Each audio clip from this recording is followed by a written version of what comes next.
இயக்குனர் நெல்சன் இயக்கத்தில் super star நடிப்பில் கடந்த வருடம் வெளியான படம் தான் ஜெயிலர். இப்படம் பட்டி தொட்டி எங்கும் பட்டியை கிளப்பி வசூல் சாதனைகளை படைத்தது.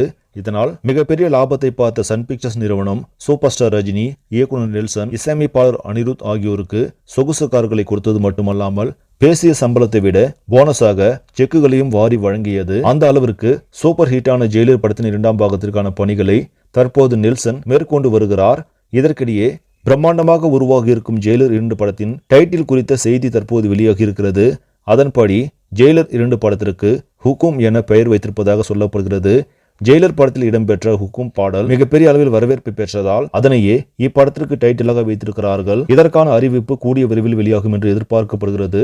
தற்போது சூப்பர் ஸ்டார் ரஜினிகாந்த் அவர்கள் லோகேஷ் கனகராஜ் இயக்கும் தலைவர் 171 படத்தில் அடுத்ததாக நடிக்க இருக்கிறார். அந்த படம் முடிந்த கையோடு ஜெயிலர் 2 தொடங்கும் என்று எதிர்பார்க்கப்படுகிறது.